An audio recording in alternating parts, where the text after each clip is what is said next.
Mukabeleye gelmenin önemi Peygamber Efendimiz Aleyhisselatü Vesselam'ın zamanından beri Hazreti Peygamber Efendimiz Aleyhisselatü Vesselam Hazreti Cebrail Aleyhisselam'la karşılıklı Kur'an hem okur hem dinletirdi. Dolayısıyla Kur'an mukabelesi Ramazan ayına özdeşleşmiş ve günümüze kadar sünnet olarak, uygulamalı olarak günümüze kadar devam etmiştir. Önemine gelince Kur'an-ı Kerim'i bedenimizin, ruhumuzun ortasına almak, hayatımızın sanki bir merkezi haline getirmek, ondan istifade etmek, Kur'an-ı Kerim'i dinlemek insanın kalbini yumuşatır, ruhunu dinlendirir. Dolayısıyla Kur'an-ı Kerim'de Ramazan ayında mukabeleyi okumak, mukabelede Kur'an'ı dinlemek bu noktada önem arz etmektedir efendim. Kur'an-ı Kerim'i dinlerken ruhun dinlendirilmesi, mananın üzerine düşünmek, bir nevi insanın ruhuna şifa kaynağı olur. Nitekim Kur'an-ı Kerim'de Cenab-ı Allah وَنُنَزِّلُ مِنَ الْقُرْآنِ مَا هُوَ شِفَاءٌ وَرَحْمَةٌ لِلْمُؤْمِنِينَ. Biz inanan bir topluma şifa olarak biz Kur'an-ı Kerim'i indirdik. Dolayısıyla Kur'an-ı Kerim'i dinlemek, okumak, mukabelede onu anlamasak dahi onu dinlemek insanın ruhuna bir nevi şifa kaynağı olur.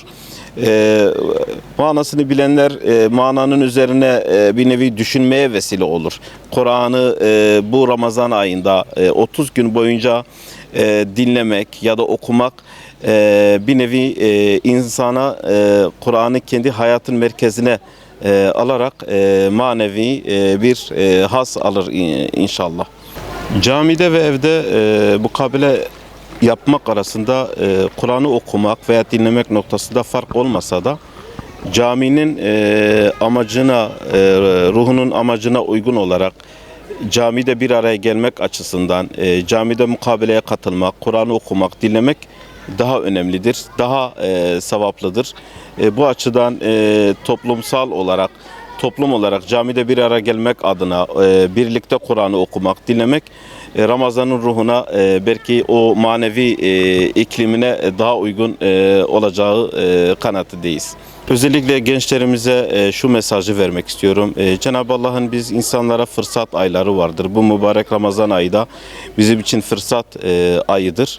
Dolayısıyla özellikle gençlerimize Kur'an'ı düzgün okuyabilmek adına, Kur'an'ı dinlemek, Kur'an'ı okumayı bilenlerin Kur'anlarını düzeltmeleri için bir fırsat ayıdır. Dolayısıyla gençlerimize özellikle bu mukabele süreçlerinde Ramazan ayında işte camilerimizde, bütün camilerimizde neredeyse mukabele yapılacaktır.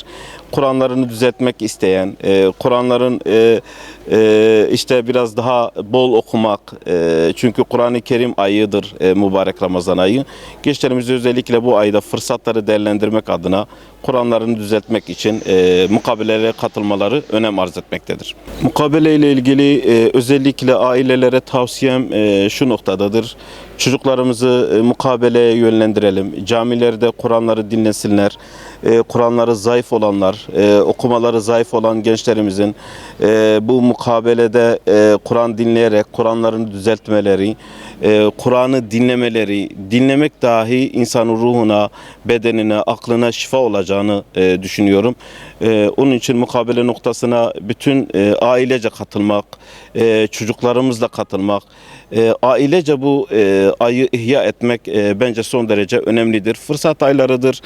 Cenab-ı Allah nice Ramazanlara bizleri kavuştursun. İnşallah ailece bu fırsat aylarını iyi değerlendirip mukabeleye ailece çocuklarımızla, eşlerimizle katılır. O Kur'an'ı dinleyerek, Kur'an'ı hayatımızın merkezine alarak daha güzel ruhen ve bedenen istifade etmeye gayret edelim inşallah.